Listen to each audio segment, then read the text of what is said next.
Olá pessoal, boa noite. Para quem está chegando, não sei se vocês estão conseguindo me ouvir, só deem um joinha aí, tá? Se vocês estão conseguindo me ouvir. Hoje eu resolvi colocar o fone de ouvido, não sei se vocês estão conseguindo me ouvir bem. Se vocês puderem só colocar um ok aí para eu saber. Beleza, obrigado, Carlinhos. Jéssica também, boa noite a todos, vão chegando. Tá a nossa live hoje com o Dr. Daniel Sebadelli, presidente da Associação Paraibana de Advogados Trabalhistas. Vamos dar só um tempinho para o pessoal chegar, né? Ele também, né? Geralmente eu começo a live um pouco mais cedo para dar tempo todo mundo sentar na frente.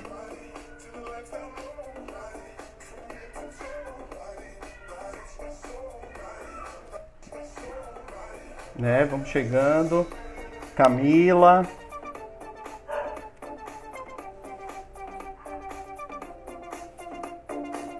Adriano.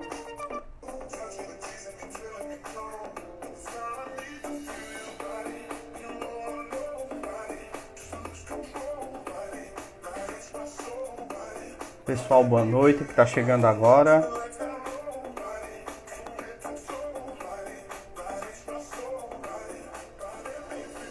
Vamos se chegando. Tá, tem lugar aqui na frente ainda, pega as cadeiras.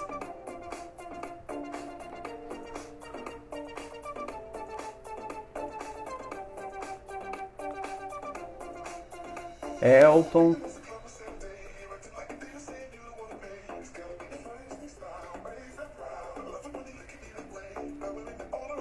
Deixa eu só.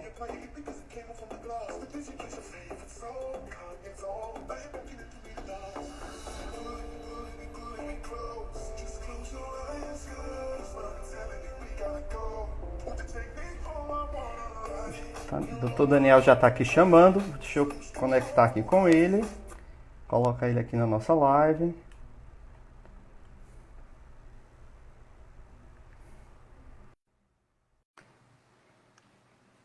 Fixei o post aqui, tá, gente? Né? O nosso tema de hoje é a pandemia do Covid-19 e os reflexos na advocacia trabalhista. Boa noite, doutor Daniel. Boa noite, Dr. João. Tudo bom? Tudo jóia? Graças Gente, a Deus. agradecer, começar a live, né? Agradecendo ao doutor Daniel. Vocês não sabem o quanto eu perturbei ele para ele poder achar uma brecha para estar aqui hoje com a gente. Tanto que daqui a pouco ele tem outra live, né? Então, assim, Nada. coitado, eu perturbei ele demais. Acho que ele disse, não, vou aceitar nem que seja para me ver livre. Né? Né? O senhor tá ouvindo bem? A qualidade do meu áudio tá boa aí para vocês? Tá sim. Para mim tá. O pessoal, por favor, se tiver alguma coisa, vocês coloquem aí. Gente, o doutor Daniel dispensa a apresentação, né? Presidente da nossa associação, Associação Paraibana dos Advogados Trabalhistas. Também advogado trabalhista, sócio da Sava Advocacia, né? Doutor Daniel, bem-vindo, boa noite. Boa noite, João. Eu vou tirar o doutor, porque eu acho que a gente está aqui num bate-papo leve, entre colegas, entre advogados trabalhistas. Eu acho que a gente, nesse momento, precisa ser tratado com seriedade, mas também com bastante leveza, né, João? A gente está num momento bem difícil e, de fato, eu estou presidente da Associação dos Advogados Trabalhistas da Paraíba e lá somos mais de 150 associados, para quem não conhece, está aqui o nosso canal no Instagram. E a ideia da associação, de fato, era prever momentos como esse, né? De problemas voltados para a advocacia trabalhista, que são comuns a todos os advogados e advogadas. E a nossa ideia sempre foi reunir em torno de uma organização, um grupo de pessoas que, de fato, preze pelo associativismo e que consiga ter os mesmos problemas, encontrar boas soluções, enfim, se reunir em torno de um organismo que, de fato, representasse a advocacia. E foi essa a ideia da ATRA desde o início, sem qualquer outra. E estamos aí para discutir, né, o que é que tem de futuro aí na advocacia trabalhista. Né? Então, assim, e eu acho que nunca uma associação teve tanto sentido como agora, né? Então, que vai nos representar, acho que como nunca, né?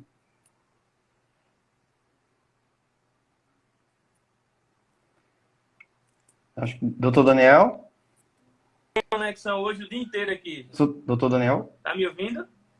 você tá me ouvindo? Deu uma travada aí. É, Voltou?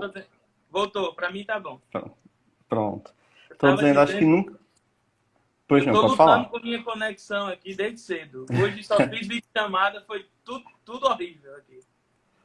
Não, mas vai dar certo, se Deus quiser. Eu dizendo assim que, como eu dizia, acho que nunca fez tanto sentido uma associação para a advocacia trabalhista como nesse panorama atual, né? Eu acho que o senhor vai ter muito trabalho aí pela frente. Nós somos compostos lá de uma diretoria, que hoje são 6 cargos, mas tem um vacante, e de um conselho consultivo, né? Um conselho deliberativo e fiscal, e temos diversas iniciativas aí voltadas para conseguir melhorar e suavizar a advocacia trabalhista no nosso estado. Acho que, entrando já aí no tema da live, para a gente não ficar com tanta conversa paralela, depois todo mundo pode acessar o Instagram da Atra e conhecer o nosso trabalho, conhecer as benfeitorias que a nossa associação faz em prol da advocacia trabalhista do nosso estado. E aí nós temos um site também, www.atra.com.br, e lá vocês vão poder acompanhar essa caminhada aí da nossa associação. Acredito que é o melhor cartão de visitas, é o trabalho feito, né, João? O exemplo barraco. Exatamente. E Então, fica o você vai... convite, né? Vão lá no site, no Instagram, dá uma olhada lá e se associem, né? Que é importante, né, essa união nesse momento, né? É verdade, é um valor tão ínfimo lá, sabe? Se você pensar em uma anualidade, a gente gasta dinheiro com tanta bobagem. E é uma associação sem fins lucrativos. Então, a ideia, de fato, é somente manter os custos e poder devolver alguma coisa para o nosso associado positivo. Então, deem uma olhadinha lá no Instagram, fica o convite, né, doutor Daniel? Verdade. E aproveitando já, como o senhor falou tanto, a gente está aqui falando da advocacia trabalhista, né, de uma forma geral e ampla, dos aspectos. E eu sempre, quando a gente vai falar em advocacia trabalhista e direito do trabalho, quando o tema é relacionado a isso, eu sempre começo com uma pergunta clichê, né? Que começou lá em 2017, quando muita gente decretou a falência da advocacia trabalhista. A gente viu muitos escritórios deixando de advogar, fechando os setores trabalhistas, porque achavam que não ia dar mais certo. Muito advogado trabalhista mudando de área, né? Passando a ser civilista, previdenciarista.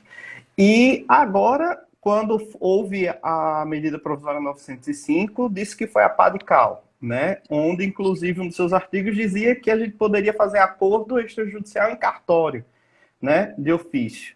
Agora veio a pandemia, medida provisória perdeu sua eficácia. A gente diz que a advocacia trabalhista e o direito do trabalho, o jogo virou com relação a isso agora? João, eu acho que, de fato, para a gente analisar o futuro, a gente saber onde quer chegar, a gente tem que olhar de onde veio, né? Então, qualquer cenário que você for tentar traçar na sua vida pessoal profissional, você tem que olhar para o passado. E fazendo essa viagem na linha do tempo, muitos dos que me assistem aqui, que convivem conosco nos fóruns, porque, de fato, nós, eu e você, ralamos a barriga e a gravata no balcão de secretaria, né, e no próprio tribunal, de gabinete em gabinete. Somos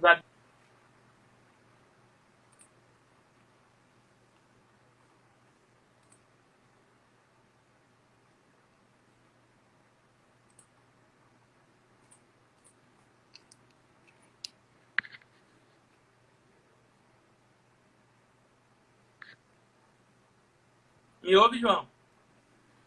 Tá, agora sim. Pronto. Então, eu vi que cortou, por isso que eu suspendi. Então, assim, quem me conhece e vive no fórum conosco, e nos nossos grupos de conversa aí de WhatsApp, de outras redes sociais, eu nunca acreditei nessa derrocada desenfreada da Justiça do Trabalho. Não fui o profeta, mas também não acredito que fui o apocalipse. Então, assim, eu entendo que a Justiça do Trabalho ela é muito volátil ao momento político e ao momento econômico da nossa sociedade. A gente está falando de duas forças, capital e trabalho. E eu acho que de fato, houve eu não digo uma precipitação, mas acredito que por parte de muitos escritórios de advogados houve um desalento né, geral com a reforma trabalhista. Mas aí a gente vai falar disso ao longo da live. Eu queria a gente pudesse dividir aqui esse momento assim, em alguns cenários. Por exemplo, a gente precisa primeiro olhar o cenário antes, né, o cenário anterior. Né? Então, a gente tem que voltar um pouquinho no tempo, talvez advogados mais jovens, voltar, inclusive, num tempo que talvez eu e você nem advogava. Mas a Justiça do Trabalho, de fato, ela sempre teve um caráter protecionista, né? E teve por lei, por essência, por natureza. É óbvio que a relação capital e trabalho é desequilibrada. Mas, com o passar do tempo, ela começou a ser vista com outros olhos. Né? O advogado trabalhista de 1990, de 1980, era visto como aquele advogado que não sabia direito civil, que era preguiçoso, que não queria estudar.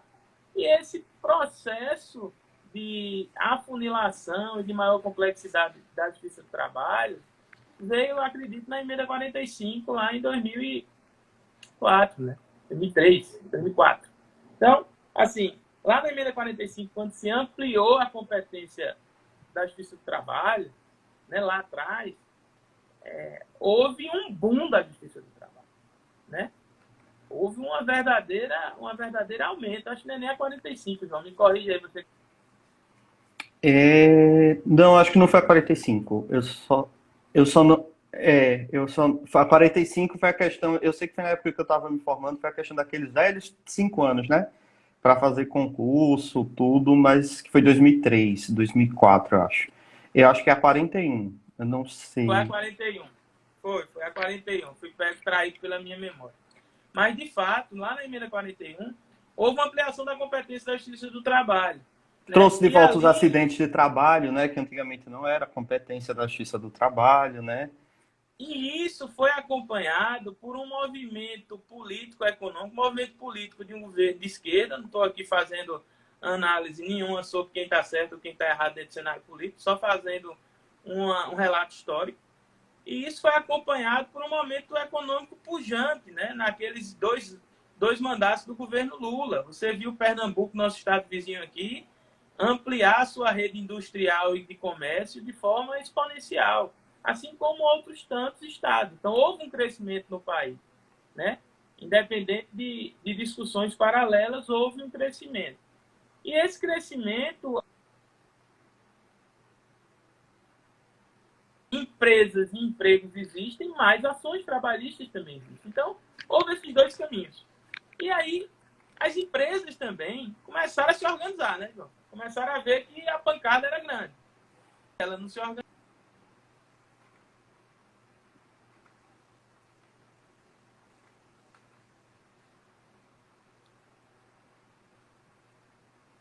Me ouve? Voltou, agora sim. Pronto. Então, assim, as empresas também começaram a ter que se organizar.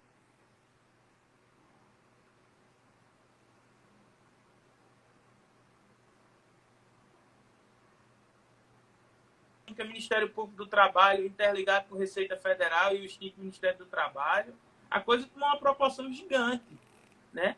E aí, ou as empresas começavam a se organizar ou iam continuar levando condenações de cifras elevadas lá na Justiça do Trabalho. Então, a gente tem que analisar tudo isso, né? E aí veio, finalmente, governo Dilma, impeachment, cenário econômico adverso, governo Temer, recessão, reforma trabalhista.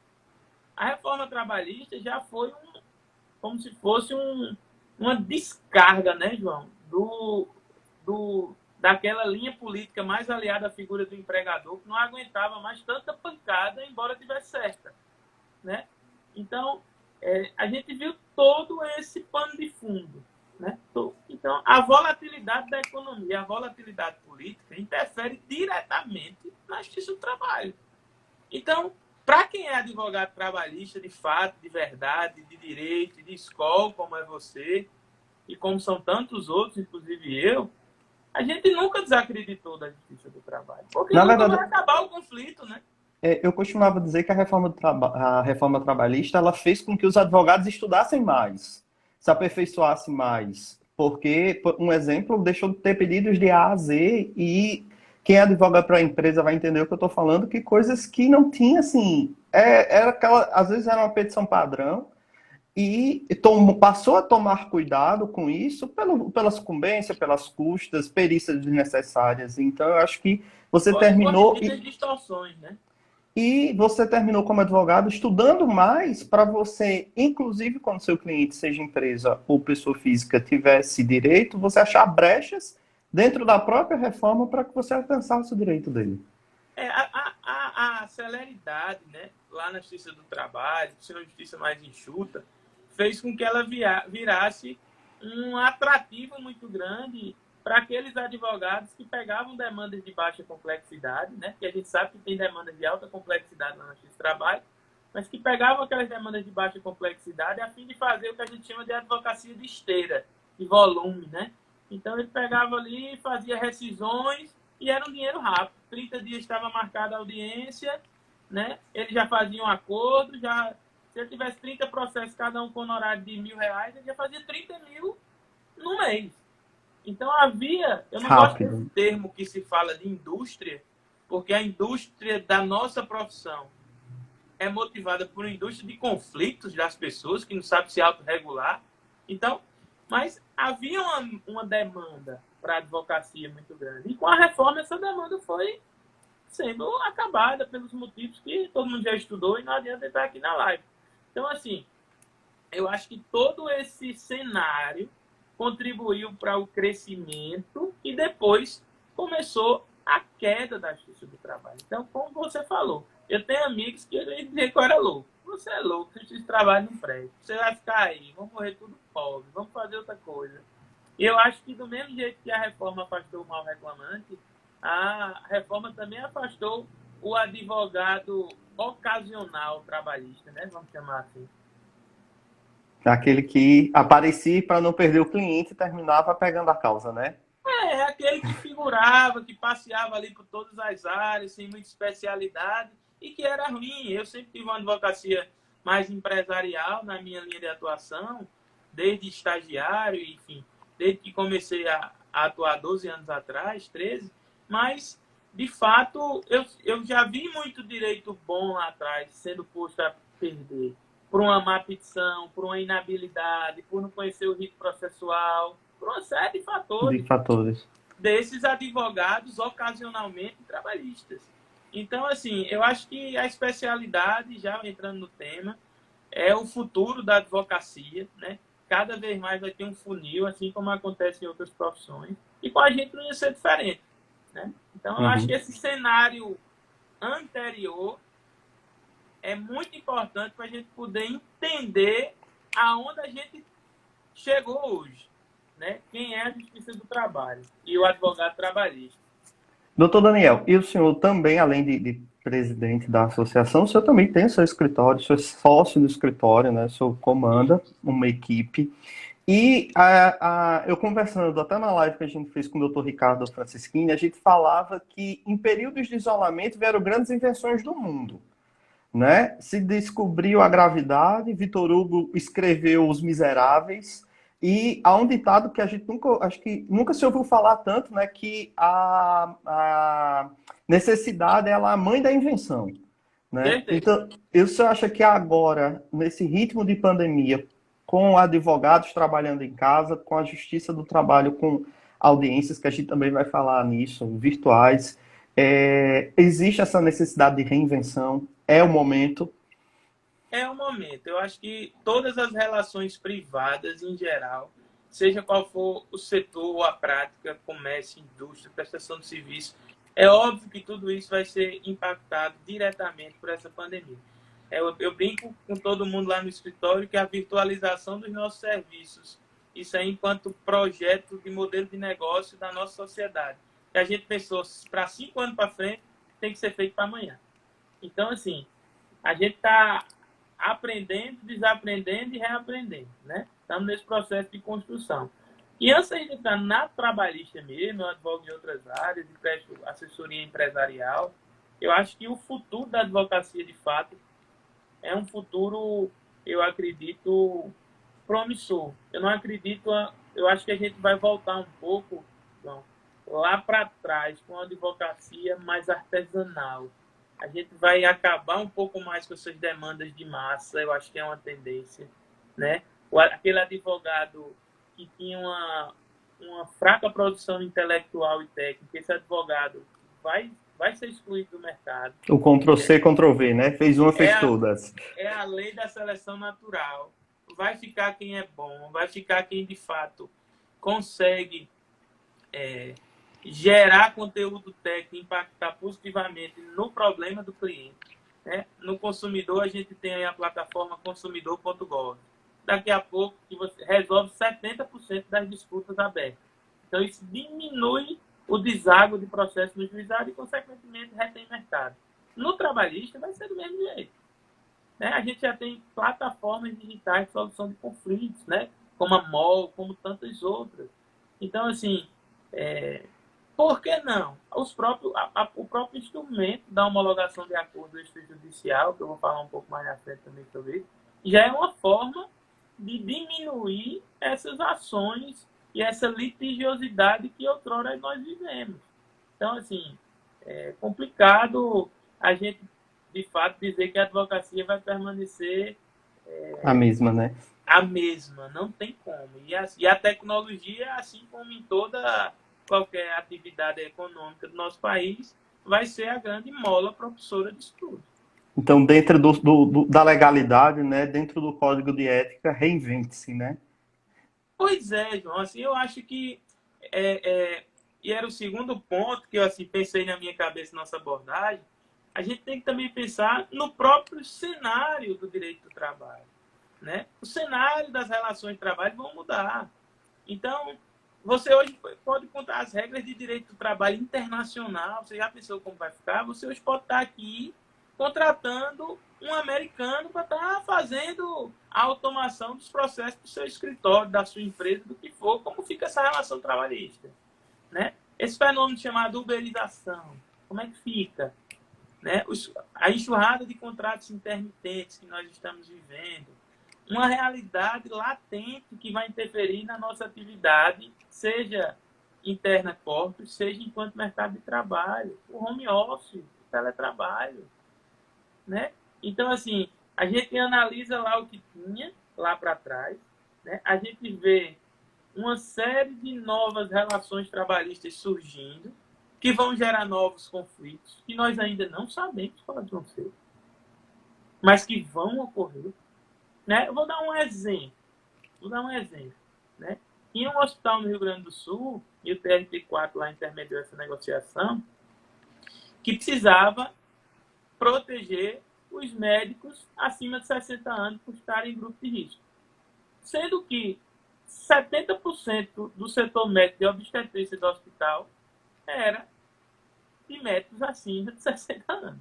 E eu vou parar o hospital. Não vai nascer mais ninguém aqui. Um grande hospital lá do Rio Grande do Sul, de Porto Alegre. E aí a Justiça do Trabalho fez uma solução, né, entre uma mediação de uma solução construída pelas partes, mediou isso e houve uma resolutividade para aquela demanda. Estou falando uma que aconteceu no Covid. E lá na frente, quando usaram a telemedicina? Como vai ser a responsabilidade desse médico civil? Como esse médico, se ele ganhar uma leve, tanto mexer no joystick, como é que vai ser a responsabilidade civil por doença ocupacional desse profissional? Então, assim, de certa forma, quem sempre teve um pensamento pouco esperançoso, negativista, está se negando, na verdade, a ver o futuro. Que o futuro das relações de trabalho vai descortinar, de fato, um cenário novo para a advocacia.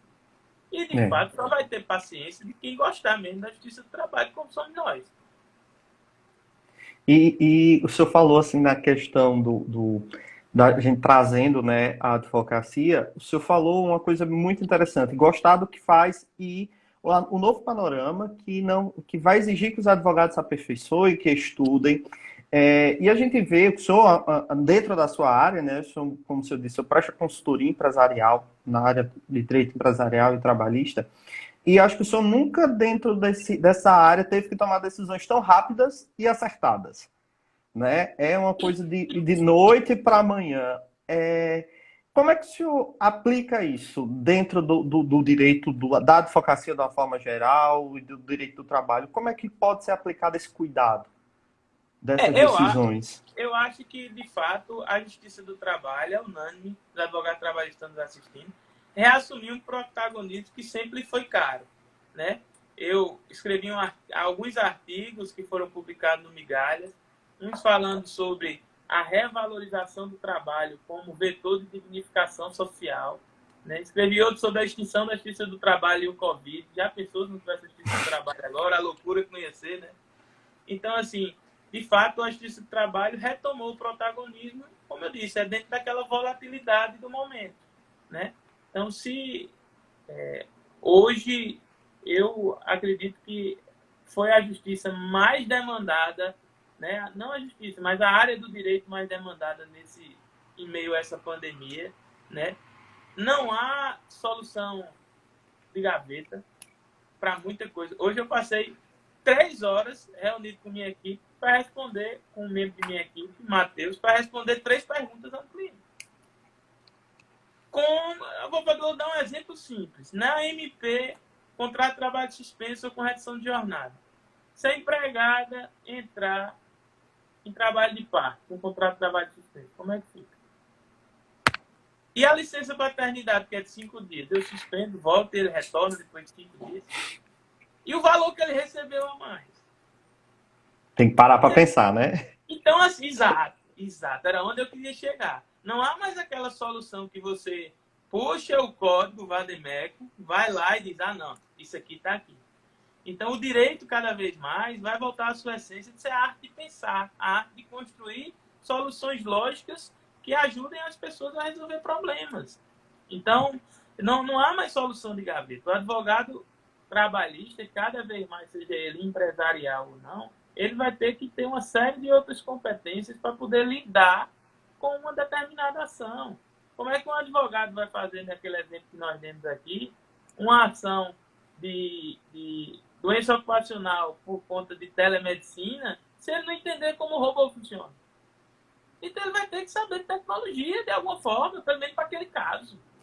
Então, se você olhar, a gente já está nessa indústria 4.0, o povo já falando em 5.0, em 6. Então a coisa é uma velocidade, né?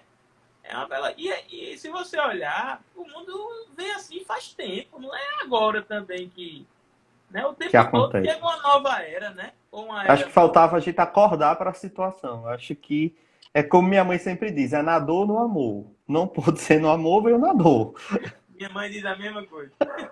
sabe? Então, assim, acho que veio isso. A gente precisou acordar mediante uma situação como essa.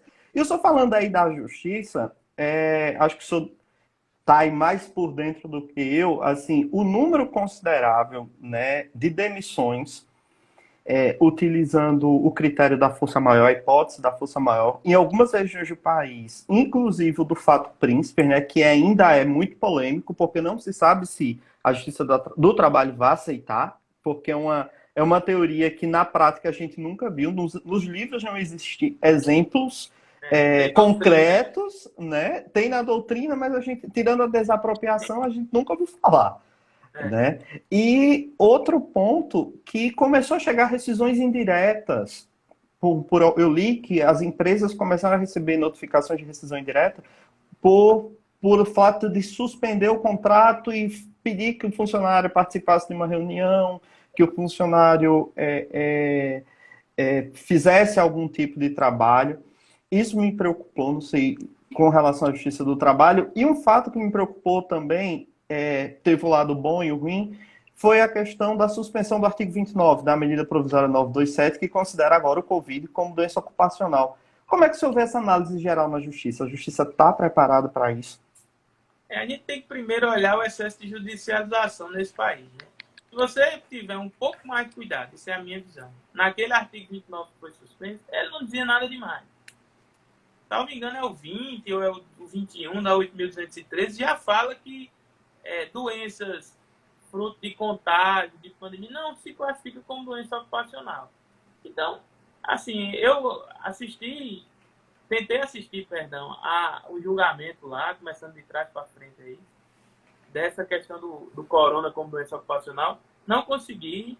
Turma do escritório assistiu, falou que Cristiano Moraes tocou no assunto de prova diabólica, enfim. A medida, o artigo originário da medida provisória já disse, não é doença ocupacional, salvo prova de nexo de causalidade. Que é a regra geral. É a regra geral. Então, o efeito prático disso não mudou nada. Mas o que é que isso mostra? Eu acho que só veio facilitar por conta daquela decisão do STF que fala das atividades de risco, né? Eu acho que só melhorou por conta desse ponto. Talvez sim, mas mesmo assim, numa atividade de risco, existe excludente de responsabilidade civil. Né? O problema, doutor Daniel, o que me preocupou também nesse ponto do artigo 29 é que eu estou vendo várias publicações, inclusive no Instagram, com a manchete Covid, a contaminação pelo Covid e acidente de trabalho. Então, assim, está gerando uma preocupação demasiada nas empresas com medo de começarem a ser demandadas a fim de indenização e uma esperança naquele que vai ser contaminado achando que qualquer contaminação vai lhe dar direito a uma indenização. Então, assim, hoje eu vi muitas publicações nesse sentido. Eu acredito, eu vi também isso, me preocupou bastante. Eu acho que o que vai ser a tônica do direito e do futuro da advocacia como um todo, não, é a boa-fé. Eu acredito que não há mais espaço para uma advocacia sem boa-fé. Isso tem que partir de nós no momento da entrevista com nossos clientes. Não adianta olhar para o cliente ou para aquela ação somente como uma fonte de receita. Lógico, a gente não está ali para fazer trabalho pro bono, mas a gente tem que ter responsabilidade naquilo que a gente faz. De fato, todos os meus clientes me mandaram alguma reportagem de algum site com isso hoje. Tá? E se você pensar na ratio da norma, o que a norma quis da MP foi justamente evitar isso. Que houvesse uma pandemia de ações de pessoas encharcando a justiça do trabalho, de ações infundadas por contaminação do Covid e outros processos que precisavam de atenção, que precisavam, de fato, da prestação jurisdicional, não fossem acabados ficando de lado. E eu ainda pensei o Supremo e bagunça para variar tudo. Como é que vai ser feita a prova disso? O exame da época? Porque assim, não vai fazer perícia, porque a pessoa já vai estar curada. Você vai ter que analisar, na minha visão, se é uma atividade de risco, se eu fornecer EPIs ou não, qual é o ambiente. Isso vai depender muito da instrução oral, né? De uma prova oral. E uma das provas. E uma dessas postagens que eu vi, inclusive, era foto de vários trabalhadores dentro de um ônibus. Então, assim, tipo, se pegar no caminho do trabalho, tem muita gente achando que vai ser considerada uma doença ocupacional, né? E o risco é assim, que se não tiver a boa-fé, como eu disse, se junta um grupo de 3, 4, de 5 e começa uma história que vai simplesmente aniquilar aquele empregador que já está, às vezes, aniquilado pela pandemia, pelo isolamento social, pela crise econômica. Então, eu acho assim, que algumas reflexões a gente também pode tirar desse momento, sabe, João? A gente precisa entender, você vê quanto o governo gastou para garantir renda mínima a trabalhadores autônomos, né? Então, assim, por que todo mundo corre para ter um trabalhador autônomo? Para não enfrentar a carga tributária. Será que se o governo tivesse uma carga tributária menor, ele não potencializava, né, a regularização tributária, a formalização de contratos e assim arrecadaria mais? Né? Então, assim, tem muita coisa. A gente vai ter que, depois de passar isso tudo, parar assim e dar uma olhada em muita coisa. Mas em muita, né? Pouca não. Entendeu? Porque tem muita coisa afetada.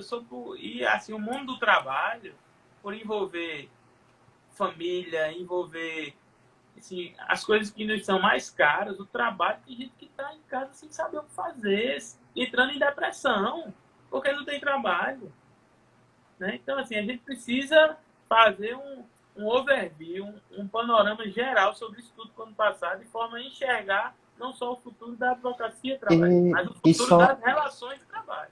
E também das relações humanas, né? Eu costumava dizer que, antigamente, quando a gente via alguém pedindo no sinal, dizendo que estava passando fome, a gente levantava a dúvida, né? O benefício da dúvida. Hoje em dia, eu particularmente, quando eu vejo, eu não consigo levantar, porque eu parto do pressuposto que é verdade. Acho que a gente vai ver isso. Hoje é muito difícil você ver alguém dizer que está passando fome e você dizer, pode ser mentira. Hoje em dia, eu parto do pressuposto, e acho que as relações humanas que envolve o trabalho vai mudar, né? Acho que a gente vai ter que mudar isso também, né? Vai, quando tudo isso for mudando, por exemplo, você tem 5 artigos na CLT que regulam o teletrabalho. Como é que 5 artigos, capemba, como são aqueles do 75A, o 75E, eu acho, vão regular um instrumento tão complexo como o teletrabalho? É impossível imaginar uma coisa dessa.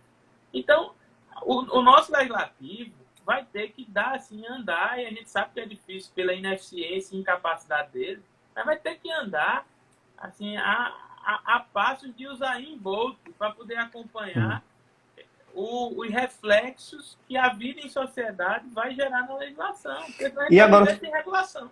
e agora, como caiu também, por enquanto, a 905, né, a medida provisória, volta o judiciário relacionado à Justiça do Trabalho poder legislar no sentido de aplicação de súmulas, né, OJs, porque a medida provisória tirava esse poder, né, da Justiça do Trabalho. Isso. Então, acho que isso vai ser, nesse momento, vai ser muito, muito eficaz, né?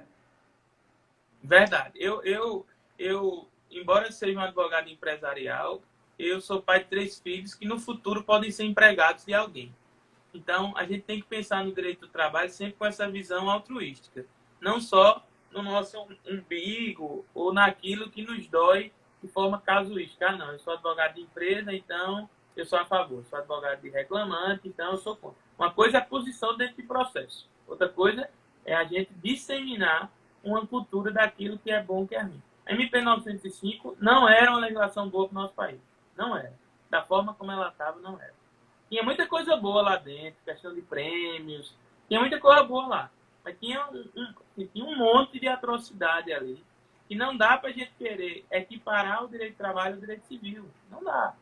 Embora a gente vá usar muito instituto de direito civil na construção dessa advocacia trabalhista do futuro, mas, de fato, nós não podemos querer equalizar o que não é possível, que é essa relação de capital e trabalho. Então, a queda da MP, para mim, foi essencial. Nós, enquanto associação, somos filiados à ABRAD, Associação Brasileira dos Advogados Trabalhistas, e a ABRAD, através de sua presidente Alessandra Camarano, foi incansável na busca de parlamentares a fim de que não passasse essa MP. Nós temos nossa parte aqui também, entramos em contato via e-mail, da forma que podemos com os nossos parlamentares, com todos os deputados, enfim, depois com os senadores, mas não dá para discutir uma matéria tão complexa da forma como o governo quis, através de uma medida provisória.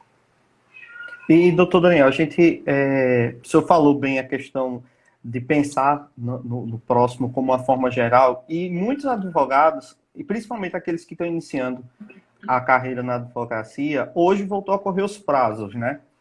E voltaram também as audiências de uma forma virtual, né, em videoconferência.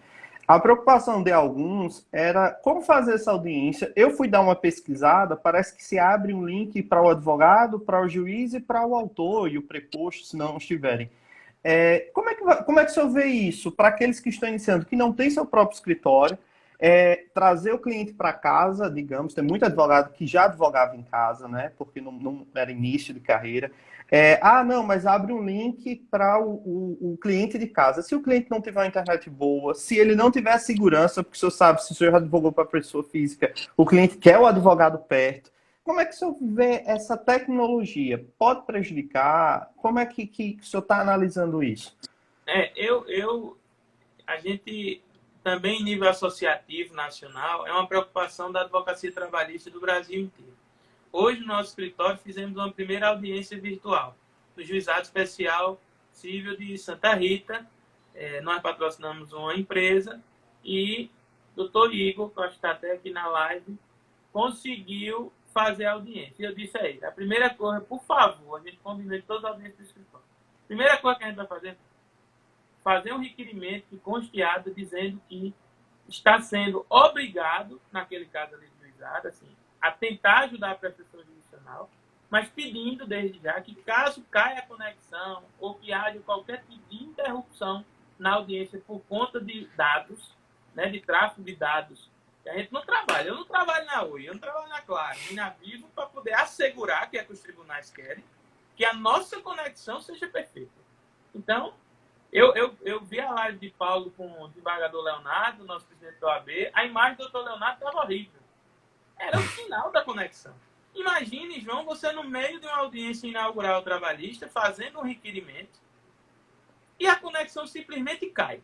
Você, advogado reclamante, estava pedindo uma tutela. E a minha conexão, enquanto advogado de empresa, cai. O juiz olha e faz.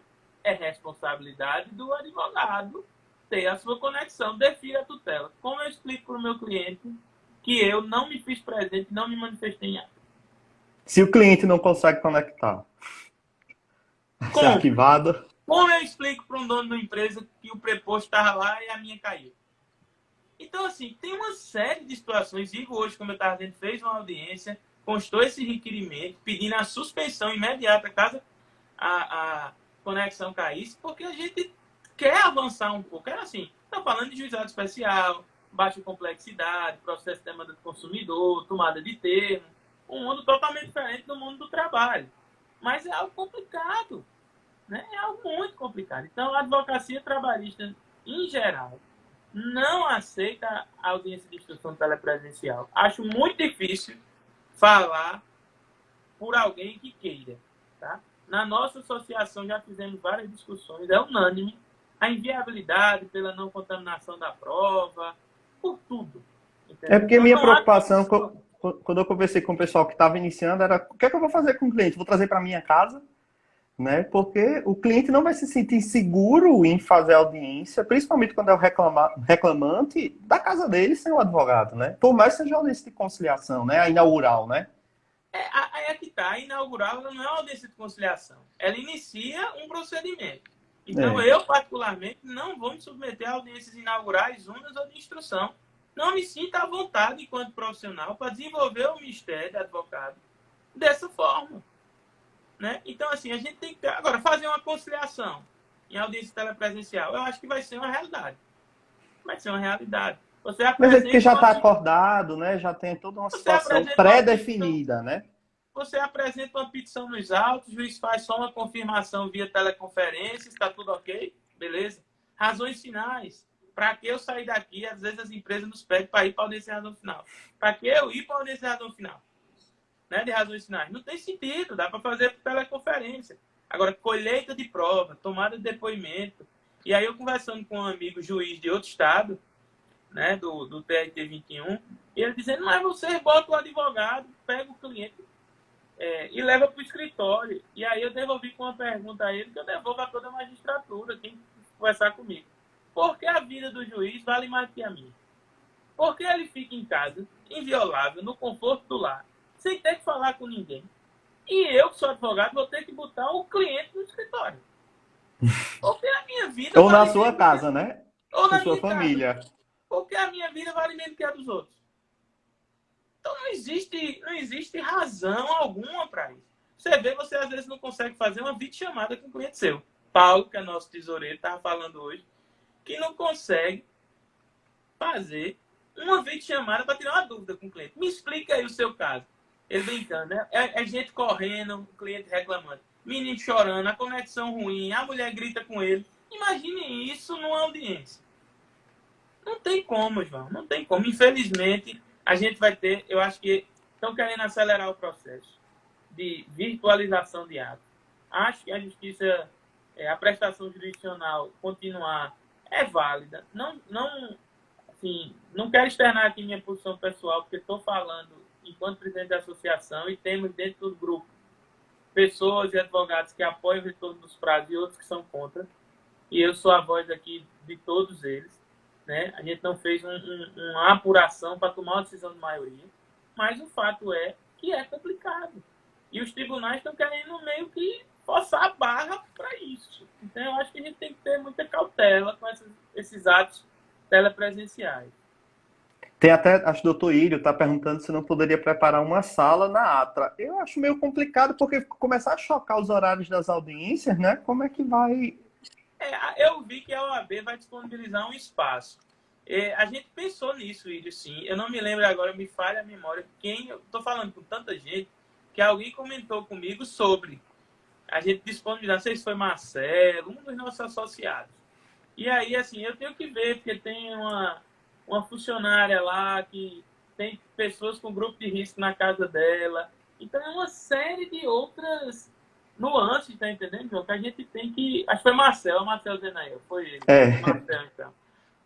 Enfim, eu acho que é uma boa, pode ser uma opção, mas eu acredito que a gente conhece um pouco a história do judiciário com a advocacia. É aquela mão amiga e data máxima venha, tem hora que passa o rolo compressor e a gente fica atônito. Então, eu prefiro o papel de resistir, de fincar o pé e dizer não fazemos. Até tem, que vocês, que são o Estado, eles têm que se lembrar que o Estado são eles, e não nós. Então, até que o Estado ofereça meios seguros, confiáveis de ocorrer as sessões telepresenciais. até alguém disse aqui que depois da decisão do STF fica meio complicado fazer isso, porque de uma certa maneira vai gerar uma aglomeração, né? Então, ter o preposto da empresa que, enfim, né, que vai, porque você pode se abrir na Atra ou na OAB, vai reclamante, reclamado, e vai gerar uma aglomeração e vai ter muito representante de empresa que Deus o livre for contaminado, já foi em exercício do trabalho, né? Que estava em audiência. É uma situação, como eu disse, assim, a gente tem que analisar uma situação por vez, sabe? Por exemplo, tem um preposto que ele é quem mora com os pais. E ele é quem faz as compras dos pais. Os pais estão lá em situação de risco, um é asmático, o outro está recém-operado, o que for. E o empregador quer que ele vá para a audiência. Aí ele se recusa. Então, assim, É. há uma série de variáveis com essas audiências telepresenciais que a gente precisa ter em Tomar mente. cuidado, né? Como alguém Eu disse acho que aqui, tem que ter talvez muito. Doutor Pedro disse, tem que ter muito cuidado. é porque assim, antes de ser advogado, para você ser advogado, você tem que ter uma vida, né? Tem que estar vivo. É Eu bom, não né? vi É bom, ainda, né? eu sou espírita, mas eu não vi ainda a advocacia de lá para cá. Eu só vejo a advocacia aqui, na terra, material. Então a gente precisa de vida para poder advogar. Eu acho que nesse momento a gente tem que priorizar a vida. Doutor Daniel, e a gente está com o tempo acabando, porque uma hora a live derruba. E quais suas considerações finais diante de tudo isso? Suas perspectivas, me coloque aí suas considerações. João, eu acho que o cenário pós-Covid é esse, né? A gente vai ter uma nova reinvenção das relações de trabalho, das relações privadas em geral. Isso vai gerar efeitos na advocacia. Eu acho que a advocacia trabalhista tem um futuro enorme pela frente, sim. Eu acho que nós vamos ter muitos conflitos, embora muita gente fale que vão ser conflitos esvaziados, com execuções frustradas e por aí vai. Mas eu acho que não. Eu sempre tenho uma visão otimista, esperançosa de tudo na minha vida. Eu acho que o ruim a gente já tem, a gente tem que ir em busca do bom, muitas vezes. Eu acredito que nós vamos ter que ser criativos nesse processo de advocacia trabalhista, nesse processo de encontrar soluções jurídicas cada vez mais equânimes e que priorizem. Eu acho que eu não sei quem foi que eu vi uma live também que eu assisti que disse assim, nesse momento, a forma melhor de pensar no que fazer no futuro é ler aqueles livros de princípios lá de trás, sabe? Qual o princípio do direito de trabalho? O que é? Os direitos constitucionais, as garantias constitucionais. Eu acho que isso vai ajudar a gente a se reinspirar na formação desse novo direito do trabalho. Que essa reforma vem desde 2017, né? Então a gente tem 2 anos e 3 anos de reforma trabalhista que não acaba.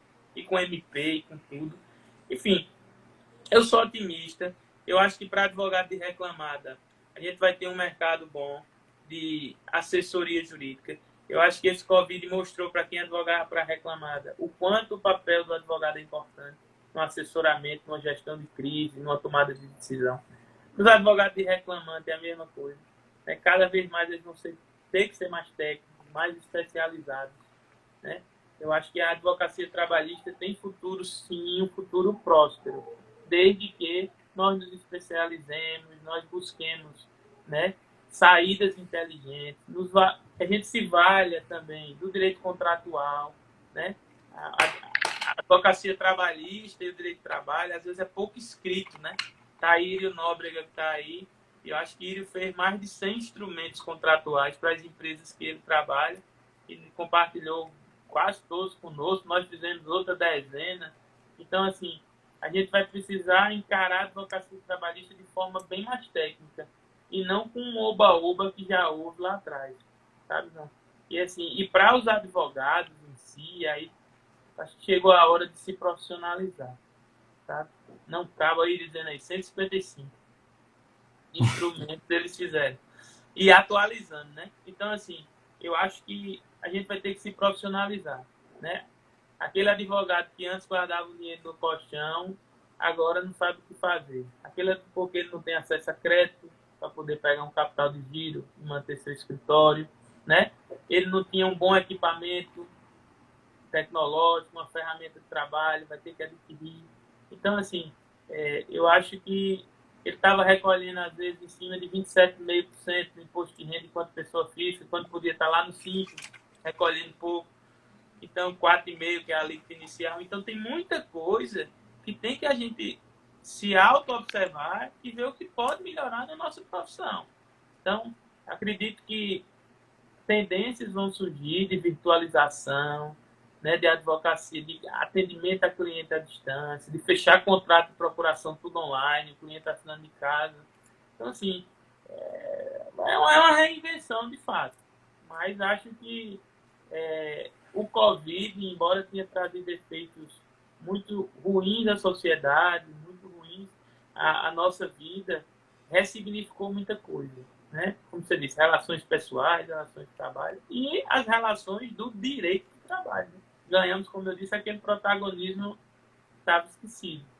Eu acho que, em geral, é isso, João. Acho que Eu nunca se acredito na falou tanto em direito advocacia. do trabalho, né? Nos últimos 40 dias, né? Fomos aí o setor mais demandado, né? Vamos dizer assim, da... Para quem estava morrendo, né? Pois é, cara. Então, a gente precisa pensar nisso. Ninguém está pensando também. Os próprios sindicatos, né? Há uma advocacia sindical aí que tem que ser exercida, né? A gente tem o 611A em vigência. Vamos construir soluções, né? Vamos construir soluções, por exemplo, não sei qual foi o estado, mas eu vi que o TRT intermediou, aqui também, eu acho, com o pessoal de saúde, intermediou uma série de conflitos das categorias patronal e de trabalhadores profissional. Então, talvez a advocacia sindical e os presidentes de sindicato, por não ter tanta expertise, precisem de uma reinvenção. E é a advocacia que vai levar esse novo formato de como advogar, de como se relacionar para lá, né? Então, assim, eu acho que as próprias técnicas de conciliação, o advogado que não tem essa expertise vai ter que conseguir, faça um curso, né? Técnicas de mediação, de negociação, porque quantas soluções não vão poder ser tiradas de uma boa Negociação, né? homologação, negociação de um acordo extrajudicial, né? Como eu vou construir uma saída que não existe na lei sozinho, né? Então, assim, Pois é. eu acho que tem muito espaço. Agora a gente tem que sair do conforto do ordinário, do conforto do que era pegar a calculadora, calcular o que é 13º, calcular o que era férias, pedir 5 horas extras e ajuizar a reclamação e tentar entender esse mundo novo, né? Tentar entender Exatamente. o que está vindo por aí. Então, a minha resposta à pergunta da live é sim. Doutor Daniel, aproveitando também o finalzinho, eu sei que o senhor está com uma campanha muito legal, né, que é Fazendo Bem. Então, eu queria aproveitar o finalzinho da live para que o senhor falasse um pouco dessa campanha e convidasse as pessoas a participarem, a se empenharem também. Beleza. Você é um dos entusiastas também aí desde o começo, nos falamos. Essa campanha, ela não é minha, ela é nossa. Essa campanha não é do Salva Advocacia, é de todos nós. Nós apenas fomos o instrumento que fez ela nascer, né? E cabe a todos nós, com boas ações, dividindo essa rede de boas práticas, de doação, construir e fazer ela se tornar uma campanha de fato grande. Essa campanha nasceu no dia 1º de maio. Nós falávamos no escritório que eu acho que nunca houve um 1º de maio, acho que tão vazio, né? Com ruas tão vazias, com pessoas tão desalentadas, com tanta fome, com tanta gente desempregada. E nós ficamos com aquele sentimento de pertencimento, né, a essa situação. O que é que a gente pode fazer para ajudar? O que a gente pode fazer para impactar? Eu estou com um filho pós-cirúrgico, não posso ir para a rua e fazer uma caridade como eu realmente queria, de entregar uma sopa, de entregar um alimento, porque eu estou num grupo de risco por causa dele. Mas, então, de casa, outros também estão na mesma situação. O que a gente pode fazer? Então, a ideia foi essa, a campanha de todos. Nós pretendemos arrecadar alimentos a fim de doar para 3 instituições. O nome da campanha é Fazendo Bem JP. Vocês vão achar ela no Instagram, Fazendo Bem JP. A ideia é arrecadar alimentos e entregar para 3 instituições que fazem um trabalho seríssimo, reconhecido na nossa cidade, que é o Hospital Padre Zé, a Fundação Padre Zé, a ASPAN, que cuida de idosos e de outras famílias de idosos em vulnerabilidade, e a Casa Pequeno Davi, que assiste crianças e famílias também em estado de vulnerabilidade. Então, é uma campanha que não é do escritório, da Criou Consultoria, que está fazendo o marketing, ou do Supermercado União, que está dando suporte logístico. A campanha é de todos. Né? Por isso que a gente brinca que é solidariedade por justiça. Não só justiça do judiciário, mas justiça social. Então, entra aí, Fazendo Bem JP, vê lá nossas redes sociais, vê como doar, tem conta, tem tudo. Só hoje, João, nós arrecadamos quase 2 toneladas. Hoje. Graças a Deus. Né? Então, fica a dica, faça alguma coisa pelo próximo. Eu acho que quando a gente se movimenta nesse sentido, o universo conspira, né? Eu sou cristão, Deus está lá em cima olhando por nós e vai saber nos dar na medida certa Com certeza. a retribuição que a gente merece. Com certeza. Doutor Daniel, muito obrigado pelo seu tempo. Eu sei que daqui a pouco você tem outra live. Ó, Ferdinando colocou aqui, Fazendo Bem JP. Muito obrigado, viu, pelo seu tempo. Daqui a pouco está em outra live. Vamos acompanhar também, né, pelo César, né, doutor Daniel? Eu sou diretor do César PB, pessoal, e daqui a pouco, às 20 horas, um advogado de escola aqui da nossa cidade, um grande jurista, que é Marcelo Vague Pugliese, vai estar lá na live. E quem ainda tiver um fôlegozinho, come rápido e segue lá para as 20 horas, César Paraíba, que vocês vão ver uma conversa sobre advocacia na crise, advocacia e gestão de crise. Marcelo tem uma vasta experiência e vai ajudar vocês demais com insights, com dicas de como se reinventar dentro. Vai ser um complemento dessa conversa que eu tive com o João.